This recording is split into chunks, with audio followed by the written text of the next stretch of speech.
If Americans knew what was inside the TPP, this Trans-Pacific Partnership, the Congress would never be able to pass it. That's why Washington has fought for years to cloak the Trans-Pacific Partnership in secrecy. Many congressmen are still not permitted to view the bill, which is currently being written by more than 600 American and foreign corporate executives. The little that we do know about the TPP has come through Wikileaks, which has published portions of the working text. And what those few snippets contain is enough for most liberty-minded Americans to know that the TPP is not only bad for our economy, it's bad for our liberties. Put simply, the Trans-Pacific Partnership is a Trojan Horse filled with a shocking bonanza of special rights and privileges for corporations that leave America's middle class and working poor on the hook for the bill. But because the TPP is being written and debated in private, the American people and even our own elected officials have been restricted from seeing the details. Meanwhile, the corporate-controlled media has played right along with the goals of big business to keep reporting on one of the most comprehensive trade agreements in American history to an absolute minimum. This keeps the average American in the dark, which is exactly where Washington and its corporate sponsors want them. But as one U.S. Supreme Court justice once noted, sunlight is one of the best disinfectants. Friends, today we take on the Trans-Pacific Partnership on Follow the Money Weekly.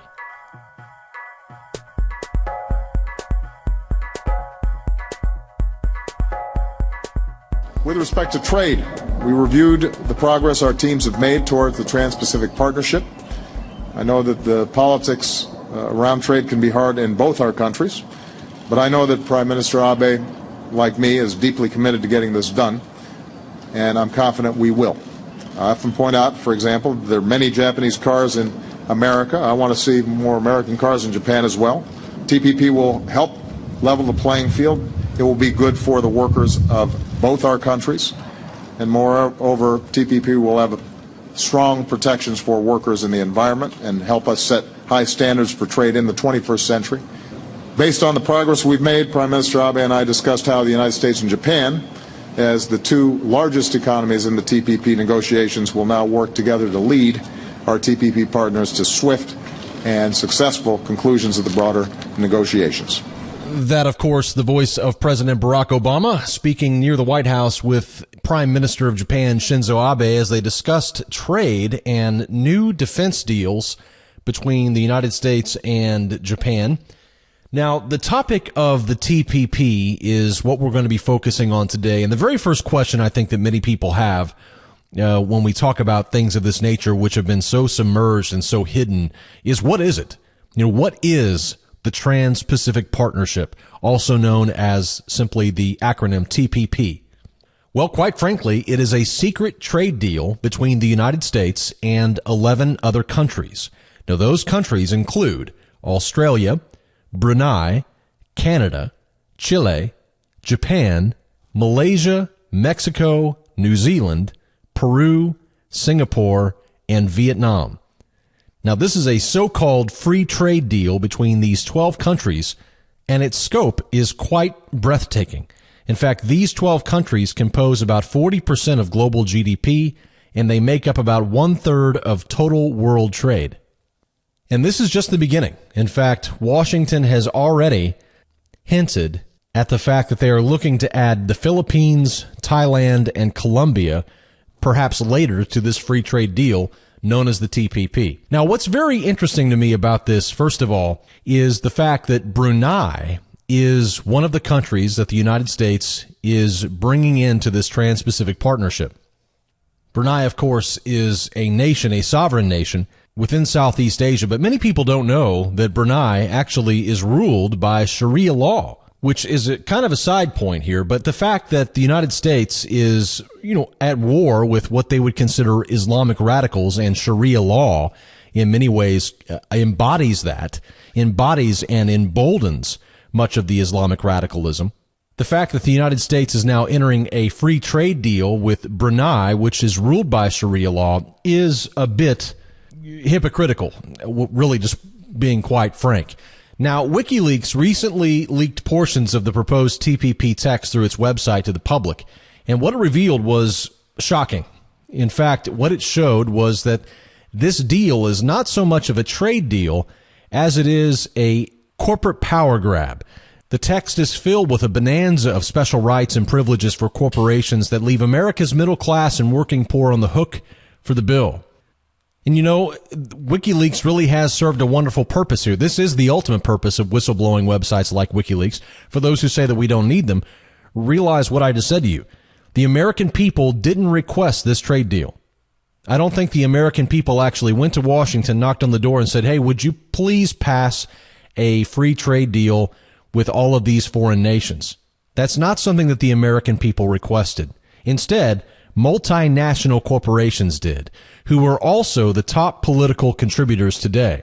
And thanks to the landmark Supreme Court case, the Federal Election Commission versus Citizens United, that case, which basically set in stone the fact that corporations could be treated as people and that their donations and money are considered free speech and therefore they can be kept private, we don't know who is funding our political campaigns anymore. And without an act of Congress, voters are never going to know who is putting money into the kitty for these politicians. Well, you know, currently corporations can give to these dark money groups. These are groups that do not have to disclose their donations to the public, and they don't have to tell anyone who gave. On top of that, and these groups can then spend the money on ads supporting or attacking candidates or policies or whatever the case might be. And not only do these dark money groups, these political action committees, super PACs, whatever, they don't have to disclose who gave the money. On top of that, corporations themselves are not required to disclose how much money they are giving and to whom and for what purpose. Consider this op-ed from The Hill by Lisa Gilbert entitled Time for Corporations to Disclose Political Donations, and I quote, "Since the 2010 Citizens United Supreme Court decision, corporations have been allowed to contribute as much so-called dark money as they would like to independent entities like 501c4 social welfare nonprofits and 501c6 trade associations like the Chamber of Commerce. The corporations don't have to tell their own shareholders or the American public how much dark money they're paying or where it's going, and the nonprofits don't have to disclose their donors. The winners are corporate executives with a political agenda and politicians. Shareholders and the American public are the losers." Friends, it took Wikileaks to bring out the information that your elected officials are considering behind closed doors that is definitely going to have an impact upon you and upon this economy and upon your liberties. Now, one of the things that we learned from the WikiLeaks documents, and again, kudos to WikiLeaks for putting this out and actually doing the job that Congress is supposed to do, and that the press, I should say, is supposed to do. This lamestream, corporate-controlled mainstream press does nothing to open up the eyes of the American people. It takes groups like WikiLeaks, and then, of course, the government turns against WikiLeaks, and then the corporate-controlled prostitutes turn against WikiLeaks and say, you know what? This is a rogue organization run by a rapist or whatever they called Julian Assange. The fact is he's putting out information about the things that in a basic democracy we should know about. One of the things we learned about from the WikiLeaks documents about the TPP is that it allows corporations to sue foreign governments if they feel that the policies of those governments undermine their own corporate investment expectations and their profit expectations.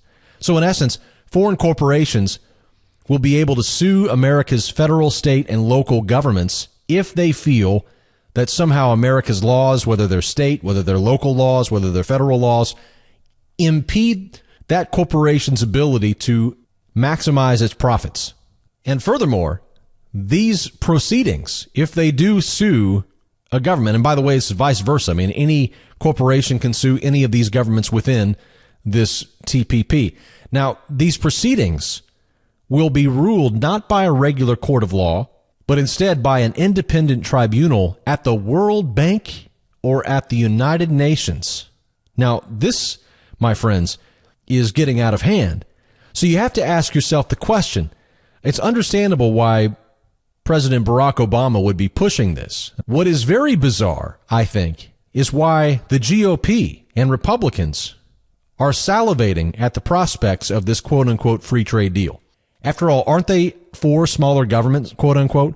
Aren't they the ones who are trying to get us out of the United Nations? Aren't they the ones who are worried about a loss of sovereignty. In fact, we constantly hear about how the Republicans believe that Obama is trying to sell America down the river, economically speaking, and yet right here, at their finest potential moment, they completely blow it by going along with the TPP and selling Americans out right before our very eyes.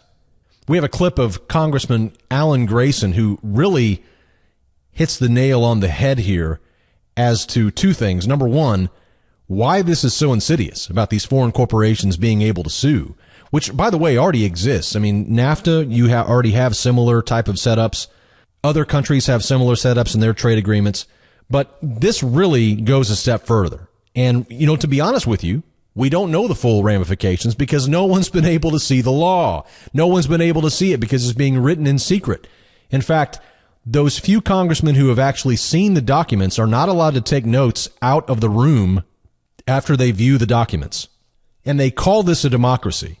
Now, listen to this clip as Congressman Alan Grayson explains how the little that we know about TPP is akin to corporate fascism and how the GOP is going to have to do something about it because the voters are beginning to catch on to what's happening. Roll the tape. But one of the things they want is to set up courts outside of the U.S. court system that can result in judgments against not only the federal government, but also state governments, county governments, municipal governments that are enforceable judgments. And these judgments can be handed out in the form of arbitration awards from systems and arbitration panels that are operated by the United Nations and the World Bank. So we are surrendering our sovereignty to the United Nations and the World Bank. You can bet that some of the Tea Party fanatics have picked up on this already, and some of the Republicans are starting to feel the heat. What I'm hearing from the other side, and I talk to them quite frequently, is that there's already roughly 60 votes in the House against this because they realize that we're giving away our hard-fought, hard-won sovereignty in exchange for nothing. Now, Alan Grayson, by the way, in this interview goes on and describes what is also known as the fast track, the TPP fast track. Perhaps those of you who've been following this in the news, and again, there's been very little of it, very little debate about it, very little meaningful intellectual debate at all about this. You've also heard a phrase called fast track. And in essence, the fast track means that Congress, if it is passed, if the Trade Promotion Authority is fast tracked, then that means that our elected officials will be prohibited from amending the trade deal, which means that when it comes time to vote, they will be able to provide a simple up or down majority vote. That's it. They don't have any kind of debate. In fact, they will have 88 seconds each to debate this gargantuan bill that they haven't even seen. In this next clip, Congressman Grayson explains this fast track process and exposes it for the sham that it is. Roll the tape. Well, it's a constitutional form of Harry-Carry. What we're seeing here is constitutional violations of the oath of office that we took at the beginning of this term. We have a constitutional duty to look over, to debate, to inquire, to do oversight, to amend, and all of that is taken away from us. What the president's asking both the Senate and the House to do is to give up on hearings, no hearings on any of these trade deals, to give up on subcommittee and committee and floor amendments, and to give us each in the House 88 seconds to debate. 88 seconds, Tom, to debate these trade bills before we have to vote them up or down. It's absurd. We don't do it for defense matters. We don't do it for tax matters. We don't do it for health care. We don't do it for anything else except for this. And why is that? Because multinational corporations slip into these trade deals, provisions for their own benefit, that would never, under any circumstances, pass the House or the Senate and be signed into law. So it's quite clear, that this really is a corporate power grab. Now let's think about this for a minute. Who gains from the TPP? If the TPP passes, let's just run real quickly through some of the different players here and figure out who gains. Well, first of all, U.S. corporations are going to get access to what? They're going to get access to cheaper labor with much less risk from foreign governments. If you're a U.S. corporation, you want to have cheaper labor. There's no doubt about it. And here in the United States, you see the drive for a higher minimum wage. You see people demanding higher wages. And there are other countries out there that corporations can move to. But the problem with moving to let's say you're a corporation and you want to move to China. You hear that, the labor over there is cheaper. Certainly, the cost of living is cheaper. And so you decide to move to China. Well, the problem with doing that as a U.S. corporation is that you're at the mercy of who? You're at the mercy of Beijing and their political decisions. So if they change the rules of the game, you really have no input. And in fact, unless you've bought a lot of access in that particular country, you're not going to get preferential treatment.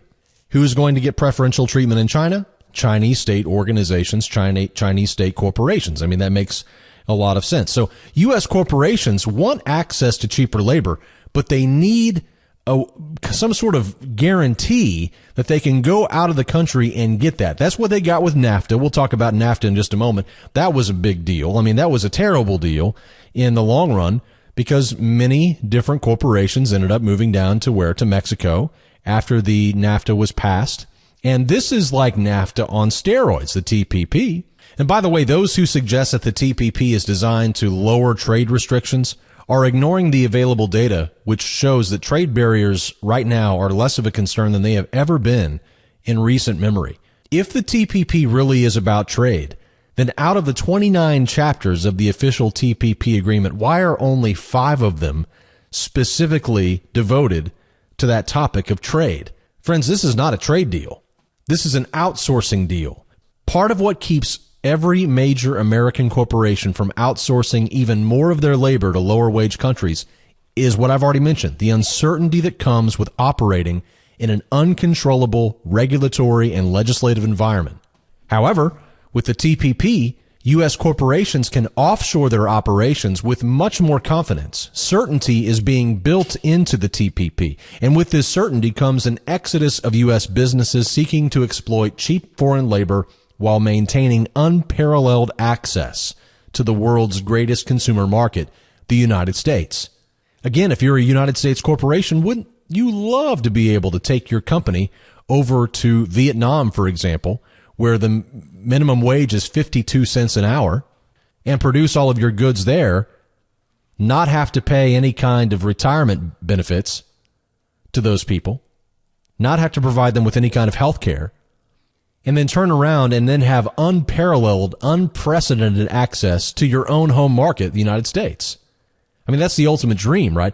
And again, the reason why corporations don't do that is because they don't have certainty over in those areas. There's a certain amount of risk that comes along with moving over to like Vietnam, taking your entire operations offshore. You know, you don't have the certainty that you have in the U.S. At least in the U.S., you can go down and buy the government. But in Vietnam, there's other factors at play, and you're at their mercy. Now, someone may say, well, 52 cents an hour, Jerry, in Vietnam, that's just the minimum wage. Surely they get more than that average. Well, the average hourly wage in Vietnam as of the middle of 2014, I guess, last year, this same time, was around $1.05 per hour.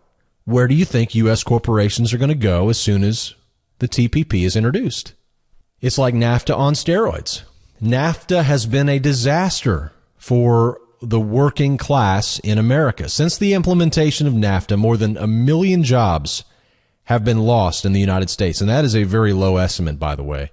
And more than 50,000 manufacturing facilities have been closed down since the inception of NAFTA in the early 1990s. Now, I can remember this. I don't know if you remember this or not, but back in the early 1990s, as Washington was debating the NAFTA legislation, major U.S. corporations like GE, Chrysler, Caterpillar, many of these corporations were publicly promising that if Washington could pass NAFTA, that would mean that they could provide many more U.S. jobs. But instead, after NAFTA was passed, the same corporations announced layoffs and plant closings and moved many of their operations to labor-cheap Mexico. So this is really going to be a boon for U.S. corporations. If you just fast forward 21 years to 2015 from the time whenever NAFTA first took place, U.S. manufacturers now pay workers in Mexico around $1 per hour to do jobs that American workers used to do. So NAFTA was a coup for American corporations, and the TPP is an unbelievable boon to these same corporations, because they're building in all of the things that they've always wanted. They didn't get everything they wanted in NAFTA. They didn't get everything they wanted in CAFTA, the same thing that we have with Central America that Bush signed. But they are going after the jugular with the TPP. They're literally writing the bill, and then they are going to fast track it so that the House and the Senate will be unable to debate the bill and will only be able to give it a thumbs up or a thumbs down. All right, so that's U.S. corporations. What about foreign corporations? What do they gain? Well, again, what multinational corporation wouldn't enjoy preferential treatment in the world's largest consumer marketplace? If you're a multinational corporation, or if, let's say you're a foreign corporation, I should say, and you're operating out of Vietnam, or you're operating out of Peru, or you're operating out of Malaysia, wouldn't you like to have the same kind of certainty when dealing with the United States? Wouldn't you like to have preferential treatment when dealing with the United States? Why? Because the United States is the largest consumer nation on the face of the planet. And if you're a producing country, or you have a production outfit as a corporation and you're trying to produce things, what nation do you want to sell to? Well, of course you want to sell to the United States. They pay the most money and they buy gobs of everything. America consumes. That's our specialty. We gave up on producing a long time ago when we found out that we could outsource it. So foreign corporations want the same kind of certainty, but they also want access. They want preferential access to the United States consumer market. So they benefit. But it's not just the foreign corporations that are going to gain. It's also the foreign investors and foreign individuals in these areas who will benefit from greater access to the United States. Today, 1/7 of all of America's assets are owned by foreign individuals and entities. Let me say that again. 1/7 of all of America's assets are owned by foreign individuals and entities. Today, foreign investors are scooping up an average of $1 billion of American assets every single day. And trade deals like TPP only serve to increase those figures. But it's not just foreign investors and foreign corporations and U.S. corporations that benefit. Corporate lobbyists also benefit in the fact that they will gain from winning this fierce campaign that they have been waging to get this trade deal rushed through Congress with little to no debate, and will have another gold star for their efforts. So this is just a really bad deal all the way around. I mean, you have countries like Malaysia, Brunei, Mexico, Singapore, Vietnam in this TPP that routinely violate labor rights. And U.S. corporations aren't going to care about that. They're not going to care about the fact. In fact, they're going to enjoy that. That's going to allow them to benefit from those weak labor rights in those countries. And it will attract them to go to those countries. You know, if you're an American and you're tired of stagnant wages and you're tired of seeing your jobs offshored, TPP is not the solution. It's more of the same problem. When you put American workers in direct competition with low-wage workers in developing nations, you incentivize U.S. corporations to go abroad and to take advantage of that and to exploit it. And you know, in the final analysis, what this really is, this trade deal, what this really is, in many ways, is nothing more than a treaty. You know, the Constitution speaks directly to treaties that are brokered between our nation and other countries. And what the Constitution says is that in order for a treaty to be ratified, it requires a 2/3 majority vote in the Senate. But Washington knows they'll never get that kind of vote on some sort of bogus bill like this TPP, this Trans-Pacific Partnership. So instead they call it a trade pact, or they call it a trade deal. Therefore, it's not really a treaty, you see, and therefore they don't need the 2/3. And in fact, they don't even need the 2/3. All they need is a simple thumbs up or thumbs down. They suspend the debate through their fast tracking. And on top of that, the congressmen don't even get to see the bill as it's being hatched in private by corporate advisors. It's an absolute disaster. There's no doubt that America's current trade policies need correction. They need to be fixed. But shady backroom deals hatched in secret by multinational corporations that are made in a manner that is both unconstitutional and undemocratic are not the solution to America's trade deficits. If Washington really wants to do something about our mounting trade deficits, they should stop making the same mistakes and instead create incentives for U.S. citizens to produce something worth exporting.